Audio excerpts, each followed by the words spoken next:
Hey guys, and it's time to take a look at the Huawei P20 Lite. Huawei's ultimate 2018 mid-range phone has arrived. I've been using this phone for the past 3 days, and in this video, I'll be giving you guys my honest opinion, my thoughts, whether it's worth it or not. So in case you don't know, the Lite series from Huawei is the lighter version of their original flagship phones. A lot of their features and design comes from the big flagship phones. Every year they get premium. Huawei P10 Lite from last year had an incredible design, and it finally brought the premiumness to the Lite table. It had glass on the back, aluminum on the sides, but still there was something missing. This time, Huawei has completely nailed it. The design of this phone is absolutely incredible. It has a beautiful glass back that reflects colors like crazy. Like honestly, this phone is nothing less from their big Huawei P20 and P20 Pro, their flagship phones. It really does come close to that level when it comes to premiumness. So beautiful glass with fingerprint scanner on the back. Vertical style cameras are here with LED flash. Nice Huawei logo there. Unlike the P20 and P20 Pro, this one actually comes with a headphone jack, which is amazing. And for the first time, the Lite series has finally got the Type-C charging port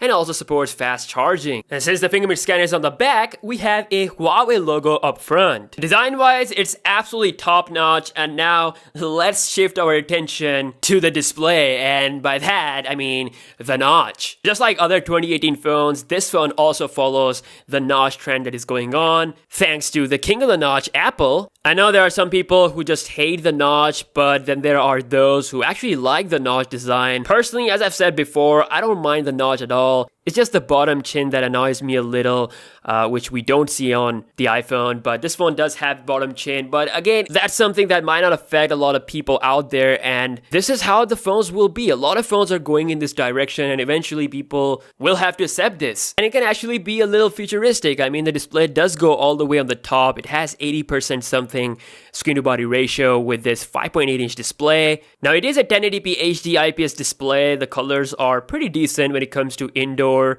but using in bright sunlight and outdoor conditions, it's not that great. It does have a lot of reflection, but nonetheless, for this price of 370 euros, I think it's gonna be a pretty decent display. And about that notch, most of the time it's not noticeable. Instagram and other applications are fun. It's only gonna get noticed when you're watching a video. So what Huawei has done an optimization for their video playing on the phone is that when you go full screen, it doesn't actually take the full display. Like it doesn't go beyond the notch. It just goes to that maximum limit and still give you a full screen experience without the notch interrupting the display. So it's really cool, and it works with the default video player as well as the YouTube video application. So again, in my opinion, it's not that much of a big deal. Now under the hood, it comes with a Kirin 659 processor with 4GB of RAM. It's actually the same chip as the Huawei Mate 10 Lite, so very similar performance. And it comes with Android 8.0 Oreo version, which is one of the latest versions of the Android. With 64GB of internal memory, out of that you're gonna have 50.22GB free, while still giving you the option for the micro SD card slot for storage expansion. And just like the mid-range phones from the past, this is also having dual SIM capabilities. Now, the software experience on this phone is something that you would normally expect on a typical Huawei phone. It has EMUI, and it's very simple. You can have app drawer, you can have full home screen look. I've been trying it out, but I would definitely prefer something like a Nova launcher for long-term use. But again, everyone has its own preference. They definitely improved their UI a lot. You have features like one-handed mode, which allows you to instantly use a phone one hand. Going to the display, you can actually change the resolution of the display from Full HD Plus to 720p if you want to conserve more battery or increase performance when it comes to gaming. It also allows you to completely hide the navigation bar pretty much everywhere. So it gives you an arrow, and when you press that, the navigation bar goes away, and swipe up, it reappears. So thanks to this, you can have a full screen experience without worrying about the space. There are some motion features. You can take a screenshot by swiping 3 fingers on the display, which is pretty cool. It also allows you to take a scroll screenshot, which takes a screenshot of the full display as long as it can go further. As you can see, it just keeps going to the end, and I think it's gonna take a full screenshot of my full Instagram feed from the start, which is crazy. You can pretty much stop it by just touching the display,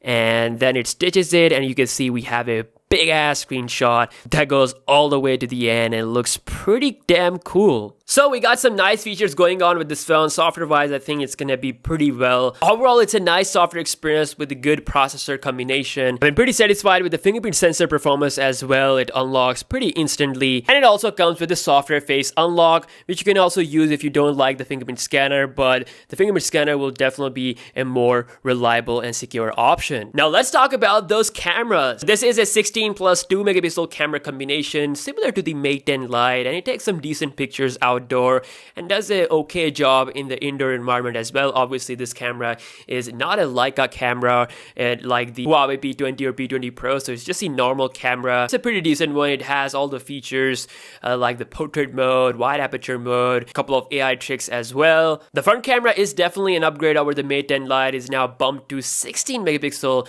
instead of 13, which we saw on the Mate 10 Lite. You can shoot videos up to 1080p, so no 4K for the Lite phones, but you can definitely be able to do it next year. So overall, in my opinion, it's a decent camera phone that should be able to deliver some good photos in this price range, which is again 370 euros. It's gonna be somewhere around $420. And lastly, we talk about the battery life on this phone. It comes with a 3000 mAh battery, and thanks to the Kirin 659 processor combined with a not so hungry 1080p display, it was able to deliver a good battery life experience for me. I was able to get through the day without any problem. And again, for the first time, it does support fast charging, so that is pretty cool. It does support fast charging, which is one of the core basic features that every phone should have. Yeah guys, at the end I have to say this phone is truly the ultimate mid-range phone. Like, it has everything going for a 2018 phone. You get a beautiful premium design. You got the latest 2018 trend going on here as well. A 3.5mm headphone jack in 2018, decent cameras, decent software and hardware performance. So yeah guys, it's a complete mid-range package with some good features, minus some few compromising stuff. So thank you so much for watching this video. Let me know your thoughts down below in the comment section, what you think about the new Huawei P20 Lite.